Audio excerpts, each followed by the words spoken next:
तो कहानी की शुरुआत में हमें दिखाया जाता है कि डिक्सी नाम के एक लड़के की बेस्ट फ्रेंड सुजैट की शादी का सेलिब्रेशन चल रहा होता है, पर डिक्सी उसकी मैरिज को एंजॉय नहीं करता क्योंकि वो उसे प्यार करता था। इसीलिए वो दुखी होकर एक कोने में बैठकर शराब पीने लगता है। तभी उसकी बहन डेफनी उसके पास जाकर उसे समझाती है कि दुनिया में सिर्फ सुजैट ही अकेली लड़की नहीं है, लेकिन इससे भी डिक्सी का मूड सही नहीं होता। उसे इस बात का पछतावा होता है कि उसने अपना प्यार खो दिया। डेफनी उसे रिसेप्शन अटेंड करने के लिए बोलती है, पर वो रिसेप्शन में जाने के बजाय कहीं दूर अकेला चला जाना चाहता था। इसलिए वो नशे की हालत में स्टफर ऐप पर सुजैट के लिए अपने प्यार का इजहार करते हुए बहुत सारे वॉइस मेल्स भेजता है। जिसके बाद वो एक बार में जाकर बैठ जाता है। बार में मॉर्टिमर नाम का एक आदमी उसके पास जाता है और उसे प्यार से ड्रिंक सर्व करता है। तभी वो डिक्सी को अपने लव लाइफ की प्रॉब्लम्स के बारे में बताता है कि कैसे मेरी गर्लफ्रेंड ने उसके दोस्त के साथ मिलकर मुझे धोखा दिया था, जिसके बाद मैं बहुत ज्यादा ड्रिंक करने लगा था। मॉर्टिमर डिक्सी को कहता है कि उन्हीं दिनों में एक बार मेरी मुलाकात एक मिस्टीरियस औरत से हुई जिसने मुझे एक पेपर का टुकड़ा दिया, जिसे मॉर्टिमर डिक्सी को देकर कहता है कि अगर तुम चाहो तो तुम अपने प्यार को पाने के लिए इस पेपर का इस्तेमाल कर सकते हो। इसके बाद और कुछ बोले बिना मॉर्टिमर वहाँ से चला जाता है। उसके जाने के बाद डिक्सी उस पेपर को खोल कर देखता है। उसके अंदर उसे एक की यानी चाबी मिलती है। साथ ही उस पेपर पर लिखा हुआ था कि इस की से कोई भी दरवाजा खुल सकता है जो कि एक अलग दुनिया में जाकर खुलेगा। साथ ही उस पेपर पर यह भी लिखा था कि इस की से खुले हुए डोर को एक बार बंद कर देने के बाद वापस अपनी दुनिया में नहीं आया जा सकता। यहाँ से डिक्सी वापस अपने घर चला जाता है, जहाँ पर वो उस चाबी को बड़े ही गौर से देखने लगता है। कुछ टाइम बाद वो लाइब्रेरी में जाता है तो वहाँ उसे याद आता है कि उसे सुजैट को अपने दिल की बात बताने के लिए उसके साथ ड्रिंक पर जाना था। वो तुरंत सुजैट को फोन करके वहाँ बुला लेता है, पर जब वो वहाँ आती है तो वो उससे सिर्फ यही कह पाता है कि मैं एक रोमांस नॉवेल लिख रहा हूँ जिसमें मुझे तुम्हारी थोड़ी सी हेल्प चाहिए। सुजैट ये सुनकर काफी खुश होती है और उससे कहती है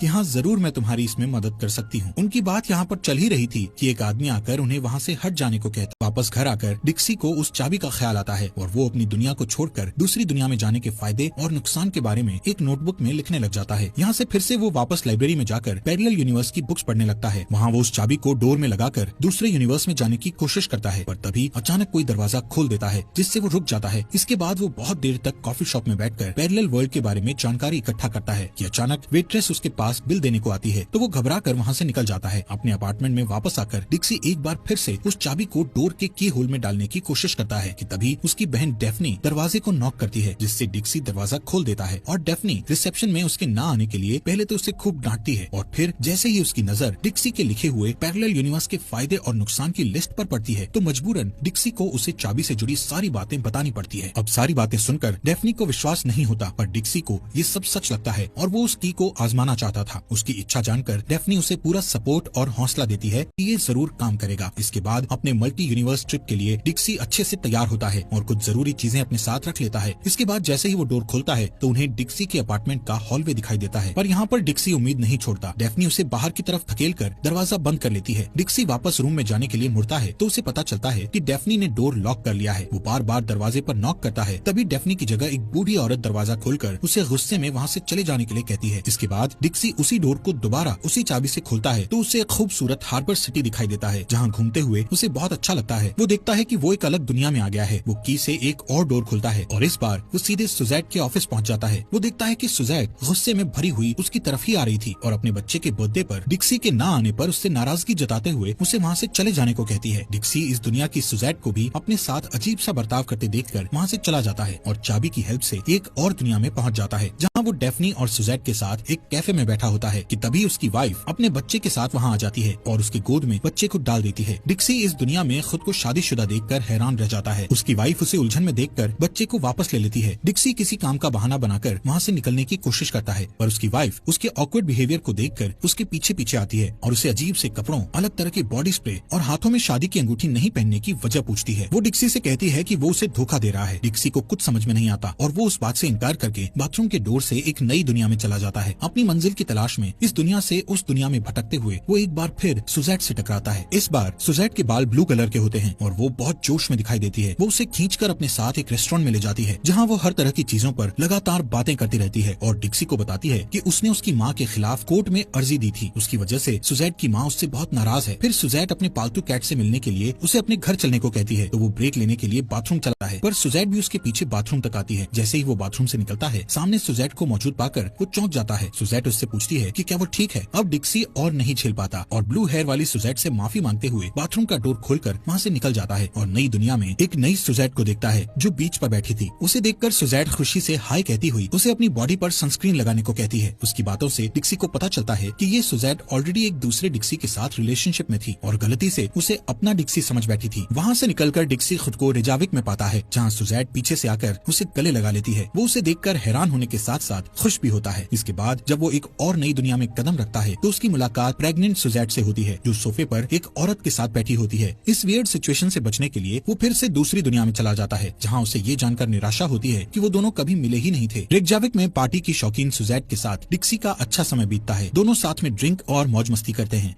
इसी बीच डिक्सी और भी कई यूनिवर्स के चक्कर लगा लेता है जो कि उसके लिए सूटेबल नहीं थे। किसी दुनिया में सुजैट एक बेटी की माँ थी तो कहीं कोई और उसका बॉयफ्रेंड था। एक दुनिया में डिक्सी खुद को एबी नाम की एक प्रेग्नेंट औरत के साथ देखता है और वो उसकी प्रेगनेंसी को अपने हाथों से फील करने की कोशिश करता है। एक ऐसी भी दुनिया थी जहाँ सुजैट और डिक्सी साथ रहते थे। उसे वहाँ देखकर वो सुजैट अपनी डिक्सी को जगाकर उसकी तरफ इशारा करती है, फिर वो वहाँ से निकल जाता है। इस तरह अलग अलग दुनिया में घूमते हुए वो रेजाविक वाली सुजैट के साथ ही रहने का फैसला करता है और दोनों इंटीमेसी में इन्वॉल्व होने ही वाले होते हैं कि डिक्सी को यूरिन पास करने के लिए बाथरूम जाना पड़ता है और गलती से वो बाथरूम की डोर को उसी चाबी से खोलता है, पर अपनी गलती का एहसास होते ही वो वापस आने की बहुत कोशिश करता है पर नहीं आ पाता। अलग अलग दुनिया में भटकते हुए उसके कपड़े काफी मैले हो जाते हैं, इसलिए वो एक लॉन्ड्री के पास रुककर अपने कपड़े उतार कर मशीन में धुलने के लिए डालता है। फिर उसे बहुत भूख लगती है तो वो एक कॉफी शॉप से ब्रेड चुराने की कोशिश करता है, पर तभी शॉप में मौजूद सेल्स गर्ल ग्वेन उसके पास आकर उससे पूछती है कि क्या उसे हमेशा की तरह अपना फेवरेट आइटम चाहिए, तो डिक्सी उसे पहचाने बिना ही हाँ कह देता है। ग्वेन कहती है कि वो उसके टैब में ऐड कर लेगी। डिक्सी उसके ऑफर को एक्सेप्ट कर लेता है। तभी ग्वेन उसकी सीट के पास जाकर उसके अजीब से बिहेवियर के बारे में पूछती है। उसे हैरानी होती है कि डिक्सी उसे न पहचानने की एक्टिंग क्यों कर रहा है और उनके टैब वाले सीक्रेट जोक को भी नहीं समझ रहा है। इससे पहले कि ग्वेन कुछ और कहती, उसकी यूनिवर्स का डिक्सी शॉप के अंदर आता है। ये डिक्सी तुरंत टेबल के नीचे छिप जाता है। जब दूसरा डिक्सी अपना यूजुअल ऑर्डर लेने के बाद वहाँ से चला जाता है तब ग्वेन इस डिक्सी के पास आकर उसे अपना इंट्रोडक्शन देती है और उससे पूछती है कि वो कौन है, लेकिन उसके कुछ बताने से पहले ही एक कस्टमर आ जाता है और उनकी बात बीच में रुक जाती है। इसलिए ग्वेन उसे अपनी शिफ्ट खत्म होने तक रुकने के लिए कहती है। ग्वेन की शिफ्ट होने के बाद वो दोनों एक बार में बैठकर डिक्सी की सुजैट को तलाशने की बातों पर चर्चा करते हैं। ग्वेन उससे कहती है कि इस तरह सुजैट को तलाशना बेकार है क्योंकि दूसरे यूनिवर्स की सुजैट उसके लिए अजनबी ही होगी। इसके बाद वो दोनों एक दूसरे को जानने और समझने लगते हैं और ग्वेन उसे अपने घर पर 18 साल पुरानी बर्बन विस्की पीने के लिए इनवाइट करती है। ग्वेन के घर पर बैठकर दोनों एक बार फिर से ड्रिंक कर लेते हैं। ग्वेन उसे किस करके स्ट्रिप कैरियोके खेलने के लिए इनवाइट करती है। फिर दोनों स्क्रैबल खेलते हैं और फिर स्नैक्स का टावर बनाते हैं। इस तरह एंजॉय करते हुए दोनों काउच पर ही सो जाते हैं। अगले दिन जब डिक्सी सोकर उठता है तो ग्वेन उससे उसके पास ही सोई हुई मिलती है। फिर दोनों एक दूसरे से पूछते हैं कि उन्हें क्या हुआ था और रात की घटना को याद करने लगते हैं। इसके बाद ग्वेन उसके लिए नाश्ता बनाने लगती है। उस रात वो दोनों साथ में ग्वेन की यूनिवर्स का मैट्रिक्स मूवी देखते हैं जिसमें विल स्मिथ नियो का रोल करता है। इसके बाद वो एक और राउंड ड्रिंक लेते हैं। अपनी जिंदगी के बारे में बात करते हुए डिक्सी उसे बताता है कि सुजैट और डेफ्ने बचपन से ही बेस्ट फ्रेंड्स थी और वो हमेशा सुजैट की किस करने का इंतजार करता था।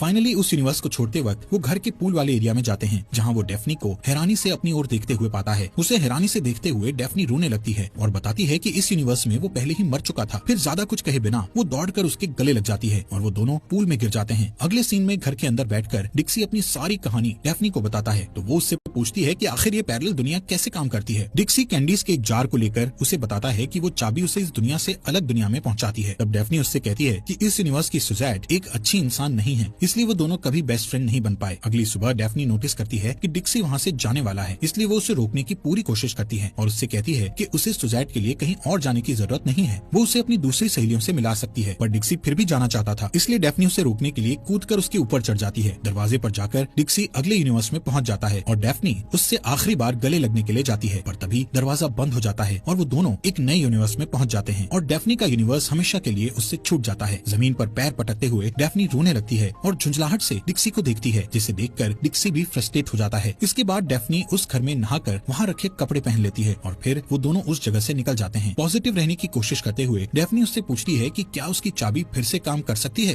पर तभी उसकी नजर पेनेलोपी पर पड़ती है जो उसके कॉलेज की पुरानी रूममेट थी। वो उसे देखकर हाय कहने के बाद उसे किस करने लगती है, जिससे ये पता चलता है कि इस यूनिवर्स में पेनेलोपी डेफ्नी को डेट कर रही थी। फिर पेनेलोपी डिक्सी से सुजैट का हालचाल पूछती है। इस पर वो कहता है कि सुजैट ठीक है। जब पेनेलोपी चली जाती है तो डेफ्नी डिक्सी से कहती है कि उन्हें भी यहाँ से चले जाना चाहिए क्योंकि उसे लगता है कि इस यूनिवर्स में सुजैट किसी और की हो चुकी है। अब वो दोनों सिबलिंग्स एक साथ एक यूनिवर्स से दूसरे यूनिवर्स में घूमते रहते हैं और अलग अलग जगह को देखकर बहुत एंजॉय करते हैं। भले ही उन्हें सुजैट नहीं मिलती, फिर भी वो दोनों बहुत खुश खुश रहते हैं। जब वो थककर थोड़ा आराम करने के लिए बैठते हैं तो डेफ्नी उससे पूछती है कि उसे सुजैट ही क्यों चाहिए। तो डिक्सी उसे बताता है कि सुजैट के साथ हाइड एंड सीक खेलने की यादें उसके दिमाग में अभी तक हैं, जब वो झाड़ियों के पीछे छुप जाया करता था और सुजैट उसे मुस्कुराकर देखती थी और उसी पल से उसे सुजैट से प्यार हो गया था। सोने से पहले डेफ्नी पेनेलोपी के किस को याद करती है। अगले दिन नए यूनिवर्स का डोर डेफ्नी अपने हाथों से खुलती है और वो एक हैलोवीन पार्टी में पहुंच जाते हैं। वो डिक्सी से रिलैक्स होकर पार्टी को एंजॉय करने के लिए कहती है। थोड़ी देर अकेले बैठकर ड्रिंक करने के बाद डिक्सी डेफ्नी के पास आता है तो देखता है कि वो पार्टी में आए सभी स्ट्रेंजर्स को चाबी के बारे में बता रही थी। जब फ्रैंकलिन और काइल नाम के दो लड़के उससे पूछते हैं कि वो चाबी कैसे काम करती है तो डिक्सी बेवकूफ बनने का नाटक करके डेफ्नी को खींचकर अपने पास करता है और वो दोनों निकलने ही वाले होते हैं कि फ्रैंकलिन दरवाजा ब्लॉक करके उन्हें रोक देता है और उससे चाबी छीनकर उसे धक्का देकर दूर कर देता है। दूसरा लड़का डिक्सी को पकड़ लेता है और फ्रैंकलिन चाबी से डोर को खोलता है, पर पहली बार में उसे कुछ भी अलग नहीं दिखता। जब वो दोबारा कोशिश करता है तो सब लोग उस चाबी का कमाल देखकर हैरान रह जाते हैं। डिक्सी जल्दी से चाबी लेकर डेफ्नी को खींचकर अपने साथ दूसरे यूनिवर्स में ले जाने की कोशिश करता है, पर फ्रैंकलिन फिर से उन्हें रोकने की कोशिश करता है तो डिक्सी उसे उस नए यूनिवर्स में धक्का देकर दरवाजा बंद कर देता है। काइल उससे पूछता है कि क्या फ्रैंकलिन वापस आएगा, लेकिन डिक्सी बिना कोई जवाब दिए डेफ्नी के साथ नई दुनिया में आ जाता है, जहाँ वो रिलैक्स करने के लिए एक बार में जाते हैं और सुजैट उन्हें एक बार टेंडर के रूप में मिलती है। डेफ्नी और सुजैट दोनों एक दूसरे के लुक्स की तारीफ करते हैं। फिर सुजैट डिक्सी को बताती है कि पहले उसे डिक्सी पर क्रश था। ये सुनकर डिक्सी भी उसे कॉम्प्लीमेंट देना चाहता था पर ठीक से बोल नहीं पाता। उनसे और ज्यादा बातें करने के लिए सुजैट अपनी शिफ्ट खत्म होने के बाद उन्हें ड्रिंक के लिए इनवाइट करती है। शिफ्ट खत्म होने के बाद जब वो उनके लिए ड्रिंक बनाने लगती है तो डिक्सी सुजैट के साथ फ्लर्ट करने पर डेफ्नी को टोकता है। बाद में वो तीनों ड्रिंक लेते हुए अपनी अपनी लाइफ के बारे में बताने लगते हैं। धीरे धीरे डेफ्नी और सुजैट एक दूसरे के करीब होने लगते हैं। फिर सुजैट ड्रिंक का एक और राउंड लेने के लिए उन्हें अपने घर पर इनवाइट करती है। उसके घर पर ड्रिंक लेते हुए डिक्सी को बहुत जल्दी नींद आने लगती है और वो सोफे पर ही सो जाता है, जबकि दोनों औरतें दूसरे रूम में जाकर एक दूसरे के साथ रात गुजारती हैं। सुबह डिक्सी को नींद से जगाते हुए डेफ्नी उसे बताती है कि उसने सुजैट को किस किया था। फिर वो सुजैट के साथ फिजिकली बहुत क्लोज होने के लिए डिक्सी से माफी भी मांगती है। डिक्सी सारी बात समझ जाता है और उससे कहता है कि वो दोनों तो कल ही एक दूसरे से मिले थे, जबकि डिक्सी सुजैट को कब से तलाश रहा था। वो दोनों बात कर ही रहे थे कि तभी सुजैट वहाँ आकर उन्हें अपने घर में रहने का ऑफर देती है, जिसे डेफ्नी तुरंत एक्सेप्ट कर लेती है, जबकि डिक्सी बाहर चला जाता है। फिर थोड़ी देर बाद उन दोनों से विदा लेने के लिए वापस आता है तो उसके जाने से पहले डेफ्नी आखिरी बार उसे हक करती है और अपनी सुजैट की खोज में वो फिर से एक नई दुनिया में कदम रखता है। पहले वो बीच के किनारे टहलता है, फिर सुजैट के अपार्टमेंट में जाता है और देखता है कि इस यूनिवर्स की सुजैट बीमार है। वो उसे देखकर बहुत खुश होती है, साथ ही उसके सारे फोन कॉल्स का जवाब नहीं देने के लिए शिकायत भी करती है। डिक्सी उससे माफी मांगते हुए उसे बताता है कि वो उसका डिक्सी नहीं है, पर उसे विश्वास नहीं होता। लेकिन जब वो उसके बाजू पर वो टैटू नहीं देखती जो उसकी दुनिया के डिक्सी की बाजू पर था तो उसकी बातों पर यकीन कर लेती है। इसके बाद डिक्सी उसे अपनी दुनिया की सुजैट के बारे में बताता है और उसे वो चाबी भी दिखाता है। तब सुजैट उससे कहती है कि वो उसकी सुजैट नहीं है जिसे वो तलाश कर रहा है। वो ये भी कहती है कि उसे ये जानना जरूरी है कि उसके लिए क्या चीज ज्यादा इम्पोर्टेंट है। इस बातचीत के बाद डिक्सी उसके माथे पर किस करके वहाँ से निकलकर फिर नए यूनिवर्स में आ जाता है। लेकिन इतनी सारी दुनिया में भटकने के बाद भी कोई पॉजिटिव रिजल्ट नहीं मिलने से